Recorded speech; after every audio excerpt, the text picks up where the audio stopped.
In the spirit of reconciliation, the new Blurt acknowledges the traditional custodians of country throughout Australia and their connections to land, sea and community. We pay our respect to their elders past and present and extend that respect to all Aboriginal and Torres Strait Islander peoples today. Good evening. You are listening to the new Blurt, and tonight on the show we have some interesting stuff. We have on this day, which will tell us all about what happened on this particular day a certain amount of years ago. It could be 10, 100, 20, who knows? But it will definitely be on this day. And we'll have Party in the USA, which might necessarily not be a party in the USA as such, but we will have some interesting facts that's happening there at the moment. Knowing Wency as I do, he'll probably have some stuff on space, and I'll probably bring the tone down with something that's a little bit cerebral and sad. But there you go. And the last one will be Do Yourself A Favour. And that's all about our favourite podcast. We've given you some really good suggestions. The new Blurt is definitely one of them. And it won't be featuring this week, but you are listening to it. Hopefully you are anyway. So without any further ado whatsoever, this is the start of the new Blurt. Enjoy.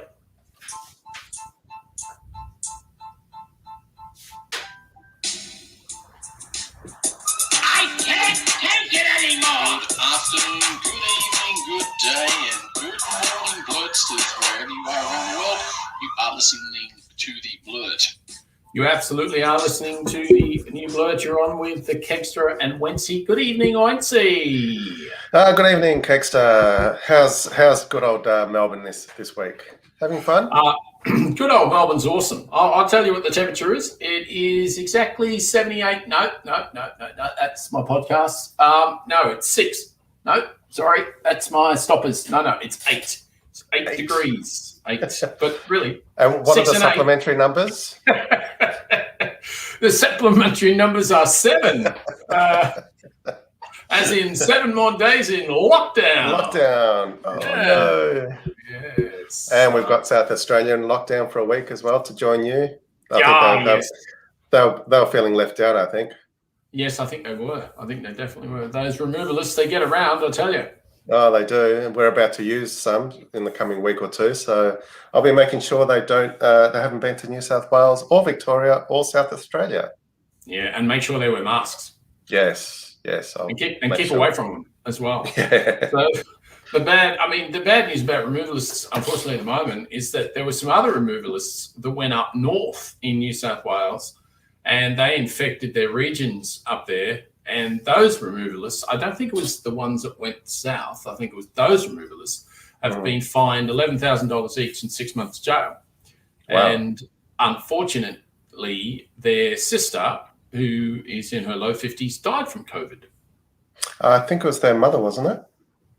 No, I think it was the sister. Oh, okay. But I could be wrong. You actually, maybe right on that one, because she's in her low 50s, and I think they were in their early 20s, weren't they? Yeah, I believe so. So, Jesus, that's a long time between drinks with kids if you were 50 and they were 20. And they were twins too. Yes, I know. Yeah, so that was quite unfortunate, that one, I must admit. But yeah. It is. And I don't know what worse punishment you can get than that. It's pretty bad. I'm assuming that that the twin brothers gave it to the mother and that the mother didn't get it from somewhere else. Well, maybe. I don't know. Who knows? Maybe she gave it to the sons. Possibly, yeah. But what I read was that they actually knew they had COVID and they still drove 300 Ks. Yeah, that's the sad part. But again, I don't know if that's the fault of their own or whether it's the removalist company that forced them, right, if you don't do this, you don't get paid, you don't do this, blah, blah, blah. Yeah, look, I can understand where you're going with that line of thinking, and I don't necessarily disagree with you. The only thing I would say is that, wear masks. It's not exactly. That, It's not that hard. No. And keep away from people, and don't shake each other's hands, and don't breach permits and all the rest of it. So I mean, they've got a pretty bad rep now. So I know all removalists have been banned coming from New South Wales into Victoria, but I think it's even more than that now. Today they set up a red zone that basically, unless you have an emergency case to come into Victoria, you ain't coming into Victoria. Not welcome. No. Yeah. No. Which they really, between you and I believe they should have done over a week ago. Yeah, definitely. You know, we wouldn't be in the situation that we're in now. No, because twice now you've had the imported COVID. Yeah, it's true. We had it from South Australia, now we've had it from the other side. Yeah. So you're just lucky you're next to Northern Territory. They never seem to get any. So. No. And the only place you need it now is from below you, from Tasmania. They just need to up their game. Oh, that's true. They'll have to bring over a party boat from Tasmania with a whole bunch of COVID-infested people. Yeah, exactly. Actually, that's actually happened in Western Australia. I don't know if you've heard the news at all, but there's been people on a boat, and I think pretty much most of them had COVID, and pretty much you can guarantee anyone who comes into the country now has COVID. Yep, especially if that boat's docked in Indonesia, as the one in WA did. Expect it, governments. Yeah. They are saying that is the worst place in the world now, Indonesia. It's really it's the new epicenter. It's gone from Brazil to India, and now it's on our doorstep. It is. It's not good at all. And something else that's happening as well, I think it's either this week or next week, is Eid. Yes. And there's quite a few I believe Muslim religious people in the southwestern part of Sydney where a lot of the COVID is.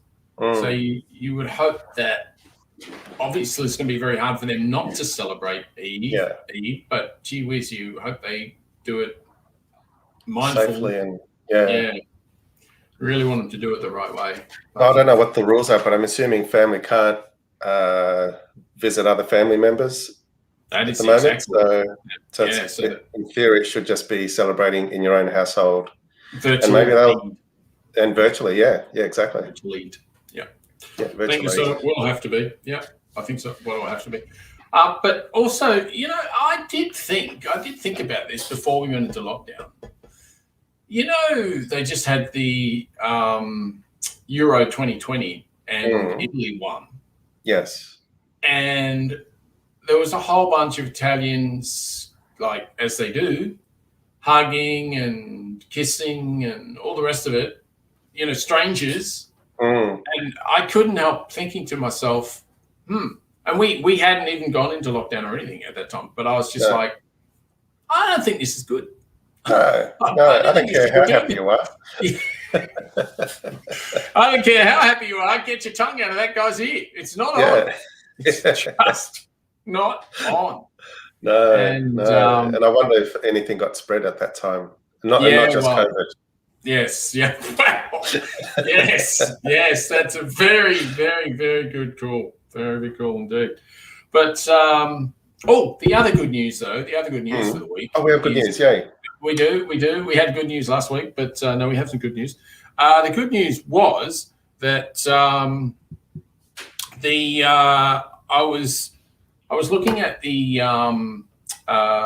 news poll, the Australian, the Murdoch rag, the news poll, and believe it or not, Labor is in front, 53 to 47. Whoa. I agree. I totally agree with that. How many prime ministers has it been since Labor have been in front? That is such a good question. Really good question. It's got to be at least 3. That would have gone Turnbull. No, who was before Turnbull? Was it Abbott?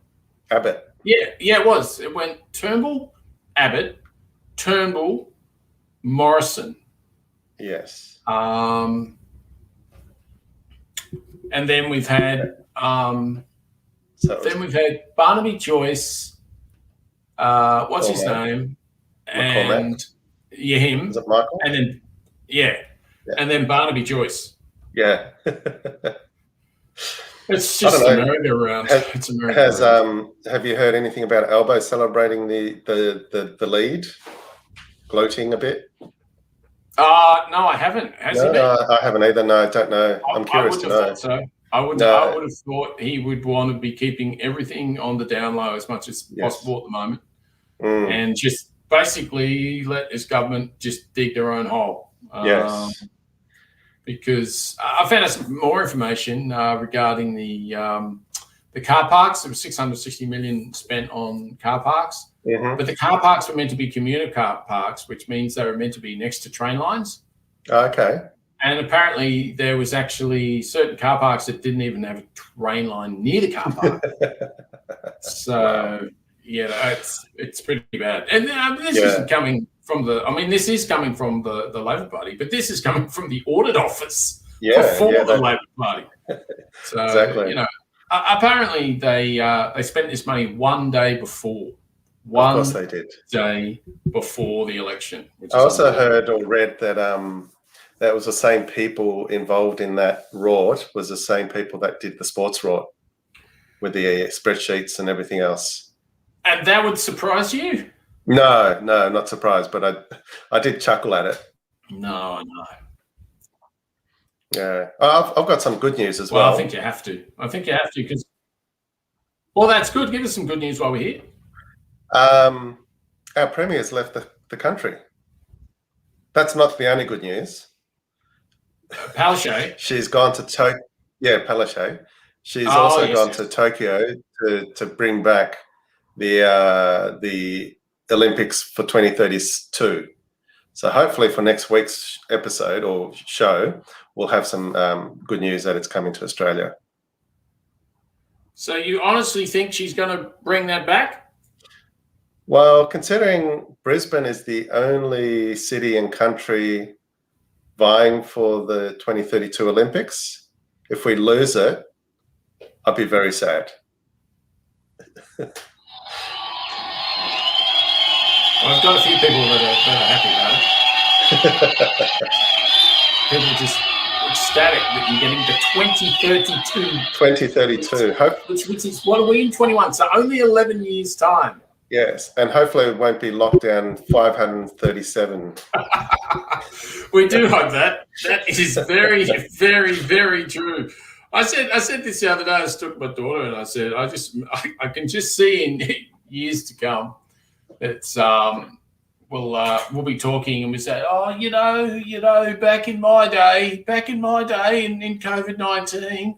Gee, that was a long time ago, Father. It's COVID 1975 now. I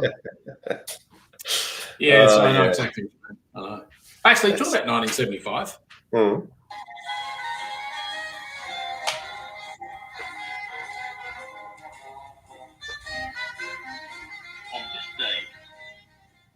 Which means it's on time for On This Day.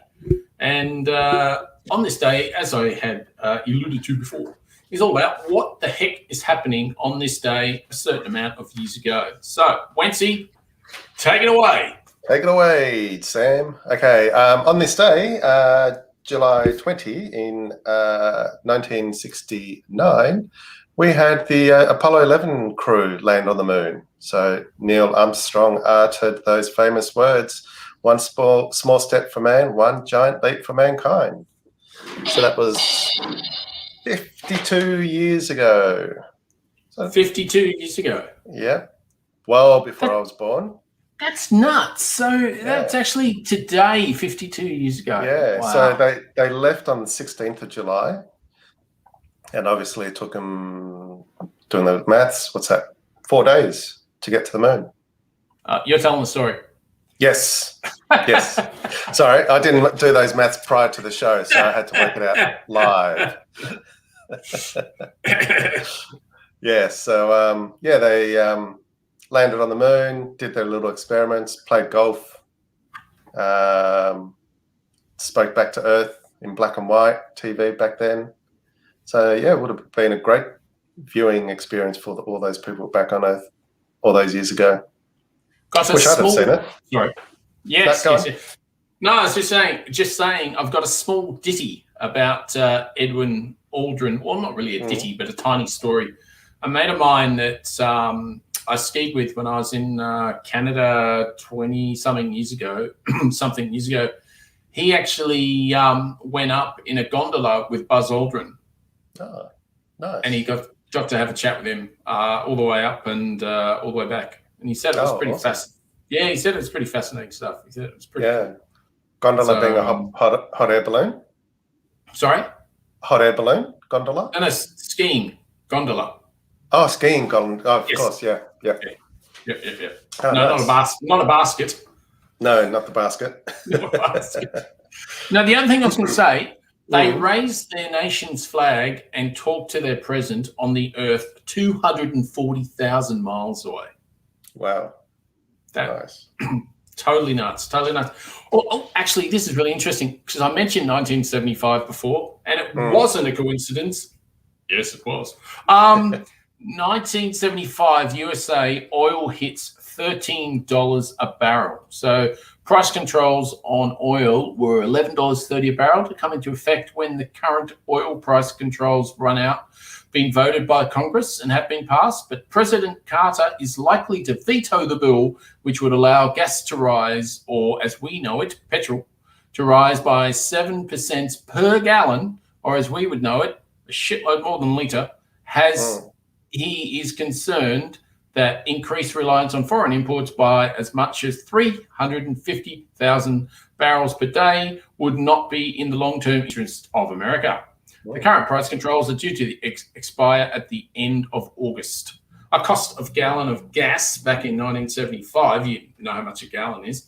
If you could possibly work that out mathematically just while I'm reading this out, Winston, would be awesome. Oh, we'll work it out. A cost of a gallon of 44 cents in 1975 would be how much per litre then? Would be very interesting to know. 4.5 litres. All right. Wow. For 44 cents for 4.5 litres. That's crazy. So that would have been like what? 11 cents a litre? Yeah. That's nuts. I know. That's crazy. I'm absolutely positive in 1975 it definitely was not 10 cents a litre. No. And I get excited these days if it's $1.50 a litre. Yeah, what are the prices like up there? Oh, it's shocking. Every time I've gone to Melbourne, I get jealous. Jesus. I whinge if it's 150. Like, I whinge hard. You what, sorry? I whinge if it's 150. I whinge very hard about it. No, around here, it's constantly around the $1.60 to $1.69. Wow. But a good tip for any Brisbaneites, if you use the 7-Eleven app, you can lock your fuel prices. And today I locked it in for $1.37, and I've got a week to use it. You can lock it in? Yes. Oh, so it's available. Yeah, so it's available across Australia. So give it a go. But that's what I've been doing to get the cheaper prices.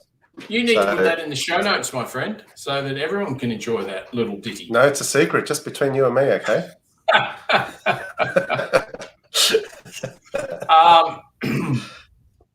Yeah, just between you and me and our listeners. So it's about another 10 people. So that's excellent. Excellent. Good to hear. What else you got? What else have I got? On this day, the US Viking 1 lands on Mars. So that was the first mission to land on Mars from the US. So that was in 1976. Ah, okay. So a year after the oil crisis. Or that. Yes, it was. You just mentioned. So it was a spacecraft, weighed around about 2,500 kilograms. It had all the solar panels and equipment to study if there was any life on Mars. Lasted about no.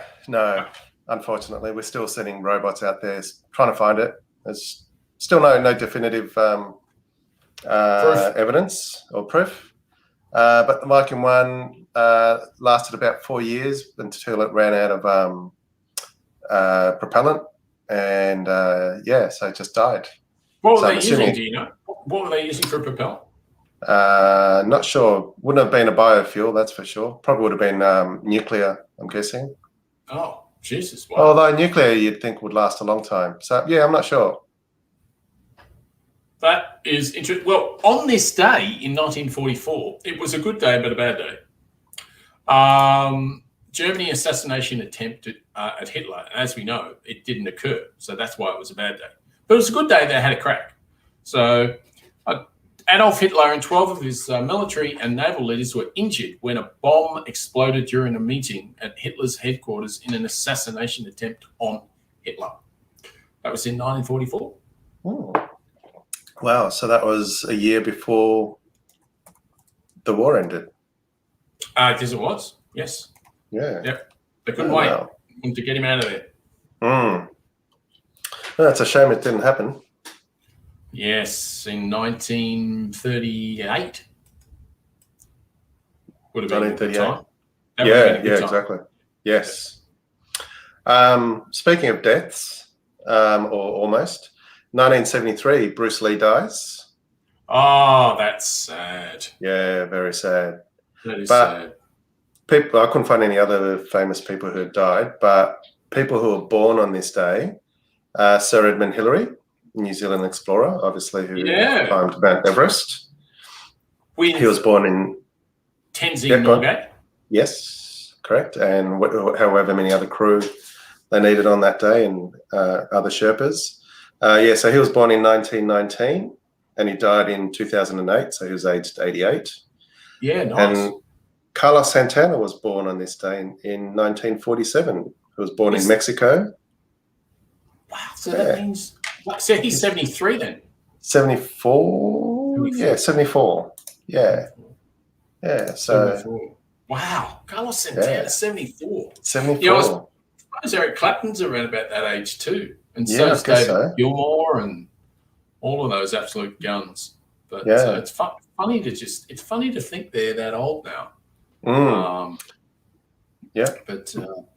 Marsha Hines was born on this day. Yeah. So she was born in 1953. 53. So that makes 53. her what? Yeah, 1953. So she's about 64 then. Yeah. Because she's. My maths brain's gone. 50. You said 53, yeah. 1953. Yeah. So 68. Yeah, 16. 60. Sorry, 68. Yeah. 68. Yeah, you're right. Yeah. So she's 68. Yeah. That woman, honestly, she can just sing like snow tomorrow. So her first musical, they actually brought her out here from America to do Hair.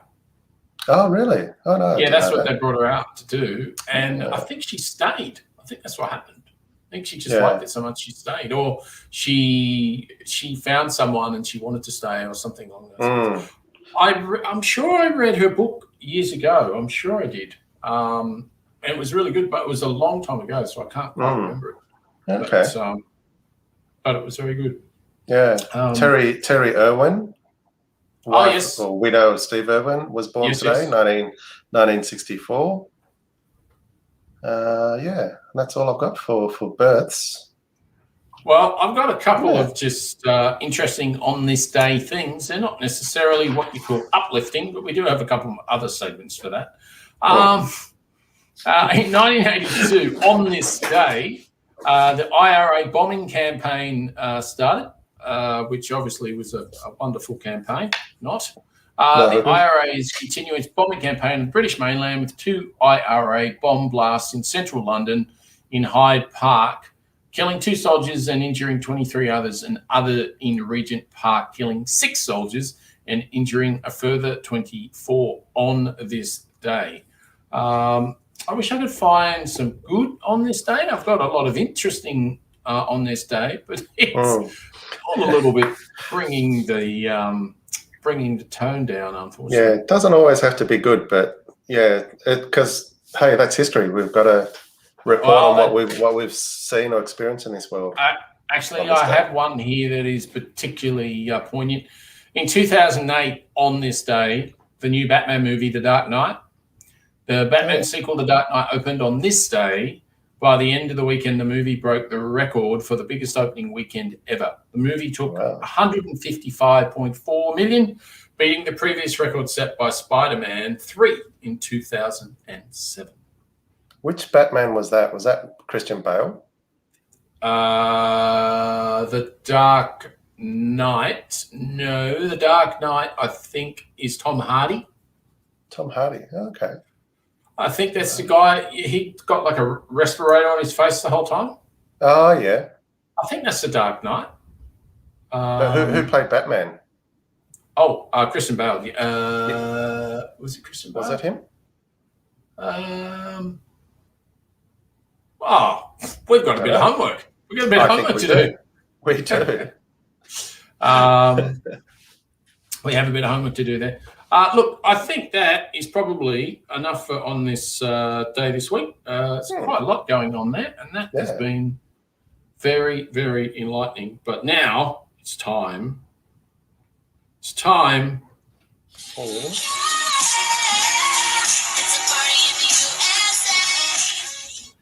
Now, yes, okay.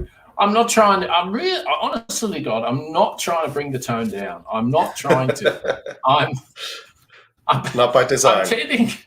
No, not by design. It's just, unfortunately, just the way it is. Lockdowns will do that to you, mate. Yes, they will. It's just stuff that I found particularly interesting. This is in the US. Unpredictable winds, fires, clouds, it's spawning lightning and flames that leap over fire breaks are confounding efforts to fight the blaze, which is sweeping through southern Oregon. There's a satellite view of what I'm looking at the moment. I have put the link in our show notes, so I recommend you definitely have a look at this satellite view. It's absolutely astounding, and if you break it down, obviously incredibly sad, but it's incredible to actually look at what's actually happening on this link. But a towering cloud of hot air, smoke, moisture that reached airliner heights and spawned lightning, wind-driven fronts of flame that have stampeded across the landscape, often leapfrogging fire breaks, even possibly the rare fire tornado. Wow. Now, I don't know about you, but I can't think of anything much more scary than a tornado that is just full of fire. Yeah. I mean, the tornado's bad enough. Fire in there is just ridiculous. Yeah. I don't know who came up with that idea. It's a shock. No. Might be good for a movie, though. Well, yeah, absolutely. Yeah. Just don't Wizard get of Oz. near it. Yeah. Imagine Wizard of Oz without the tornado, but just a fire tornado. That would have been different. That would have changed everything. It would be different. There wouldn't be any set, but it would be different. The house would have just disintegrated. It would have. It would have. Yeah. I'm just seeing skeletons just sort of drift past. That's all I'm seeing. Sort of ashes just come down, and then Dorothy's trying to sing, and her ashes are just sort of floating about. And little Toto's just ashes everywhere. Obliterated. Anyway, they call it the bootleg fire, and it's spurred by months of drought. Last month's blistering heat wave. It's the largest wildfire so far this year in the United States, having already burned more than 340,000 acres or 530 square miles, which means nothing to us, but 340,000 acres means a lot to us. So that's of forest and grasslands. And as you know from your sort of green creds, that is bad for the environment. The wildlife. Well, as we said, it's got nothing to do with Indigenous cultural burning or anything. It's just wipe out everything. It's terrible. I wonder how that compares to the to our Black Summer last year before COVID hit. I would say, sorry, I apologize. Go for it. Yeah, I was just going to say how which one was bigger, theirs or ours? I don't know. That sounds pretty terrifying. It is pretty terrifying. It's hard to tell because one thing I do know is that Australia geographically is really not that much smaller than the United States of America. No, it's not, and obviously less populated, and so There's a lot Only more greenery. 300 million. Yeah, just 300 million. Yeah, well, see, that's the thing with America. Pretty much you can live just about everywhere in America, and they tend to. But as you know, it's pretty much sort of white Anglo, if you like, do all the edges, but our Indigenous First Nations people, they are all about they can live anywhere. They know the land so well, and it's their country, so they can they can live there. But the other thing I was going to say, just sort of dovetailing onto this, Canada had their hottest day ever the other week, like ever in history. They've never had. What did they get to, in the 50s or high 40s? I think it was 40. Yeah, it was high 40s because, as a rule, Canada doesn't get too stupidly hot. So, no. As a rule. But, I have been there when it's been 35. I've also been there when it's been negative 35. So, you can imagine the road builders, they're never out of work there. No. Never out of work. No. Always something to do. Always. But yeah, so the fire is so large and generating so much energy and extreme heat, it's changing the weather, as you said, exactly what it did here. Said Marcus Kaufman, a spokesman for the State Forestry Department. Normally, the weather predicts what the fire will do. In this case, the fire is predicting what the fire will do, what the weather will do. It's just, it's crazy shit. It's really, really crazy stuff. So I can only imagine the devastation that it's leaving behind, people's homes and like you said, the weather just changing completely just because of the fire, the intensity and the heat. It's absolutely, it's an amazing story, and as I say, it's obviously sad at the same time, and obviously we can empathise with what they're going through because, as you say, we had Black Saturday, and we've grown up with fires all our lives, etc. So, but now they're just getting too ridiculous. It's just getting worse and worse, isn't it? Yeah, it's not good. This link will be in our show notes, and this link is from the New York Times, and I found out the other day that I can share. There's a certain amount of articles I can share free during the month, so hopefully this will be one of them. All right, fingers crossed. Have a look for it. Let me lift the spirits and the tone a little bit. That's what you're here for. Not always. I can be doom and gloom, but not this time. This week marked the start of the billionaire space race. So we've got the billionaire space race. So the billionaire space race. Yes. So we've got Jeff Bezos versus Richard Branson. So we may know Bezos as the ex-CEO of Amazon. He stepped down recently, I believe, to focus on other things like his quest to get into space. And you got Richard Branson, who is CEO of Virgin Products in the UK, but he's now based in America because of all the space flight project that he's working on. But on June 25, the Federal Aviation Administration approved Virgin Galactic's full commercial launch license. So that allowed Richard Branson to beat Jeff Bezos on 11th of July to fly into space, and he successfully did. So yes, actually, I think we've got some of the landing. I think we've got some of the landing here. Oh, yeah, have we? Exclusive? Yeah, I think so.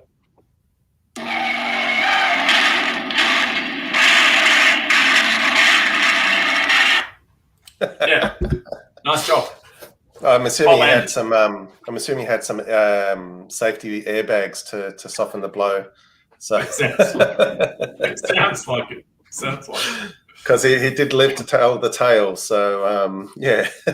Well, he wears a full fire suit. I mean, he's not mucking about in there. So, No. But so Galactic aircraft is called Unity, and it's a bit like the old space shuttle. So it's an actual aircraft.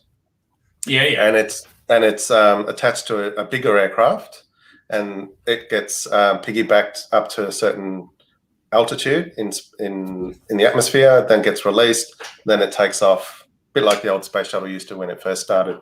And so they got to go into space. They flew up to 86 kilometers. I was going to say 53 miles, but yeah, 86 kilometers.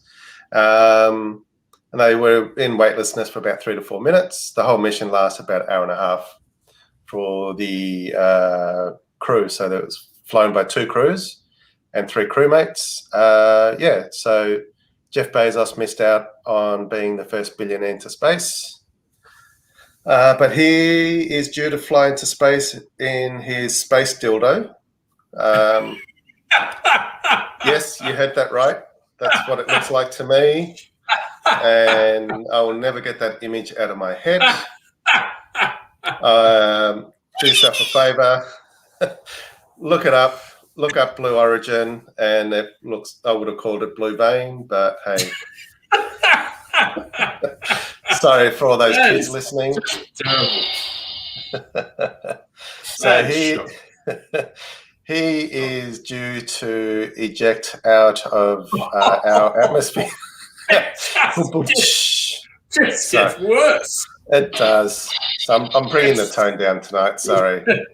No, it's good. It's good that it's you for a change. It's nice. So he's due to take off on this coming Tuesday. So today week, 11 p.m. Australian Eastern Standard Time. He actually, obviously, like I've mentioned, is leaving in an actual rocket. So he'll get shot out, and there's a little capsule that comes out. He'll be about 106 kilometers above sea level. So he'll be in actual space as opposed to just breaking into space. So some good news. Hopefully that means there'll be commercial flights coming up next year or the year after. And that's what I've got on Party in the USA. So it's a good time to party if you've got money. If you're a space nut, and how much do you need? At least $250,000 US. $250,000. Yeah, so 250,000 will possibly, maybe get you a ticket. Maybe get your ticket. And is that for Bezos and Virgin? It depends on which one. I think the Virgin Galactic might be about 250,000. But yeah, the other one, there's no price at the moment. But Jeff Bezos is actually flying next week with his brother and Wally. I can't remember her surname. Who was an astronaut, a US female astronaut, but never got to fly in space. So Jeff Bezos is taking her up into space. And that rocket is actually fully automated. So you don't need a pilot. You'll just be a passenger, and it's all fully automated. So fingers crossed they land safely on the way back. And when's this going up? Next Tuesday. So today week. Wow. Next week's show is going to be interesting. We'll have to talk about that, but we'll obviously need to talk about 2032 when Brisbane gets the games because no one else wants it. No, exactly. Is this the Olympic Games? The Olympics, yep. The one and only. Games. Yep. Right, okay, yep. Cool. So I'll be booking some tickets to Melbourne or anywhere else for that month. Oh, no, you're crazy. You'll be able to get to some really good events, probably. What, like BMX riding? Well, mind you, by 2032, who knows what they're going to have? Maybe I don't know, professional injecting games. I don't know what it'll be. Or maybe that one that we've talked about in the past, Kepak Cruckshaw, whatever it was, that Southeast Asian one. Yeah, T-Pack Sapporo. Yeah, whatever that's called. Yes. No, they should definitely put that in the Olympics. Yeah, I mean, they've got time. They put handball in the Olympics, and God knows that's not a sport. No. So, I mean, gee whiz, they put golf in the Olympics, and I love that. Have they? That's ridiculous. Oh, yes. Yes. It's not a sport. You've heard me No. say that before. No, it's not. Any game that you can drink a beer and still win is not a sport. I'm sorry. Exactly. It's just an really outing. not. It is an outing. But you should do yourself a favour and listen to the show next week. Yes. Nice segue.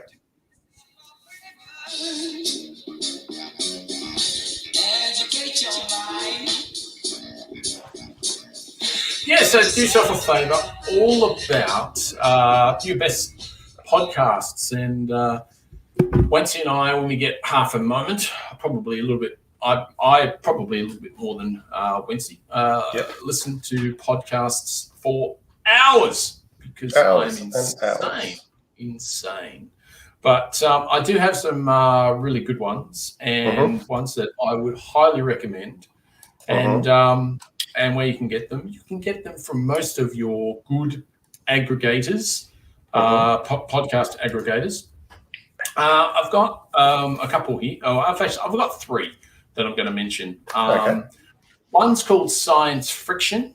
It's an ABC podcast, I believe. And the last podcast I listened to on this one was called what was it called? Oh my God, I should remember. Anyway, it was regarding animals feeling pain, and it was regarding eating them in the way that they were coming up. And as you know, they're coming up with more and more substitutes of things that look like meat, taste like meat, aren't meat, and have actually been developed in a lab from a DNA of an animal, but it was live. It was never killed or anything like that. Yeah. And different substitutes, et cetera, et cetera. Anyway, they were sort of talking about that, but they were also talking about animals feeling pain. You know, a lot of people, through the years, many people say that, animals don't feel, they don't have emotions, they don't have a soul, blah, blah, blah, et cetera. I mean, I don't. I've never felt that way. I believe they do. Yeah, same. But it's never really been sort of investigated from a science perspective to see if they do. And so more and more sort of science is going into it. So anyway, that particular episode was about that. But Science Friction is all about different things that are happening in science at the moment. And they're sort of, out of the box. Quickly, if I can just give you a quick sort of idea of some of the topics that they have dealt with. Here we go. So the art and science of deep time travel. And the one I was trying to think about is called Pain-Free Meat. Is it possible? And that was pretty interesting. And there was one on the medicine, birthing on country, making the land shake. So it's all about sort of how they do medicine with First Nations, et cetera, and how they're still using that. So, so Science Fiction, that's a good one. Another one I have is Misrepresented or Misrepresented. And that's a new animal crab vehicle. And it's all about pretty much about how women have been completely misrepresented from the dawn of time, really. Yeah. Pretty much, especially in politics. So Australia was the first place in the world. It happened, I think, in 1894 in South Australia. It was the first place in the world that women not only were allowed to vote, but they were able to run for parliament as well. Oh, wow. Okay. So New Zealand was the first place they could vote, but women could vote. It was a few years before that, but Australia was the first place ever they could actually run for parliament.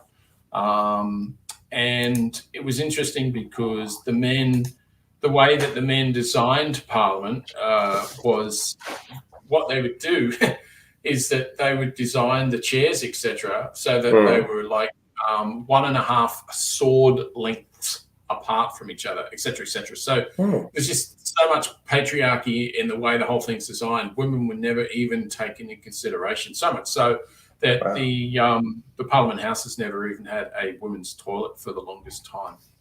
Oh wow, so, really? Yeah, absolutely. It was years. It was like from 1902 right up to about 1950. Still, I don't think they had women's toilets. Yeah, pretty terrible. Amazing. Pretty terrible. Jeez. It is. And you can actually watch the whole Misrepresented on ABC iView as well. So obviously it's a show, but they've made it into a podcast as well. Awesome. Yeah, it was good, and it had Steph Tisdall on the first one with Annabelle Crabb. If you're not sure, Steph Tisdall, she is a First Nations comedian. She's just a comedian, but she's from First Nations, and she's very funny. She's pretty intelligent, and it was good to listen to. And the third one is Australian Politics, where Catherine Murphy, who is the senior editor of The Guardian, talks to a whole bunch of different people. And excellent. Always interesting. So there you go. Yeah. Take that. Well, we'll have the links in the show notes, obviously. And I have just the one podcast that I've been able to listen to recently. It's good, because I've been on far too long. So and we need to wrap this up real quick. So I've been listening to Engadget. So I love tech. Yes, you do. Yes, you do. I do TVs, computers, mobile phones, tablets, blah, blah, blah, blah. So this one I was listening to just this afternoon on my way to picking up computers, a computer I bought. Is that a dial-up? It's not the... So this one, they talked about the space race that's currently happening, the one that I talked about before in the previous segment. They talked to the editor of space.com, where he spoke in detail the whys and the hows and where the space race will go into and things like that. They also talked about Microsoft's new service, Windows 365. So that's where you're going to get instead of a virtual desktop, it's just going to be a service that will be a Windows operating system, but it can be accessed by any browser. So any browser. So you could be on a Chromebook, open up Chrome, and a bit like Office 365. Yeah. But they're going to have the whole OS as an app within the browser. So that's coming next August or this August in a few weeks' time. That's pretty interesting. That's a game changer. So, all your desktop as a service services that are out there from different vendors, that will probably be very expensive. Blow it out the water, exactly. Other topics they talked about was Android 12 that's coming out later in this year, and they just talked about what's coming. Other podcast subjects that they've talked about in the past was the new Windows 11 coming out later in the year, Apple's conference, WWDC, E3, where there's game tech convention. They do tech reviews, both Android, Apple, laptops and things like that. So if you're a geek and love your tech, want to be up to date, their shows are weekly and they usually go 60 to 90 minutes. Wow, so they're big ones, really big shows. Yeah, so they're big ones. So if you can spare the hour, most of them are around about an hour. I've seen a few that go about 90 minutes. So wow, yeah. I find, I don't know about you, but I find with my podcast, I sort of work during the day and I just have them on in the background and just sort of listen. Because I sort of can, you know. Yeah. So I can't always do that because when I'm working, I've got to concentrate on what I'm doing, and then I'm just not listening to what they're talking about.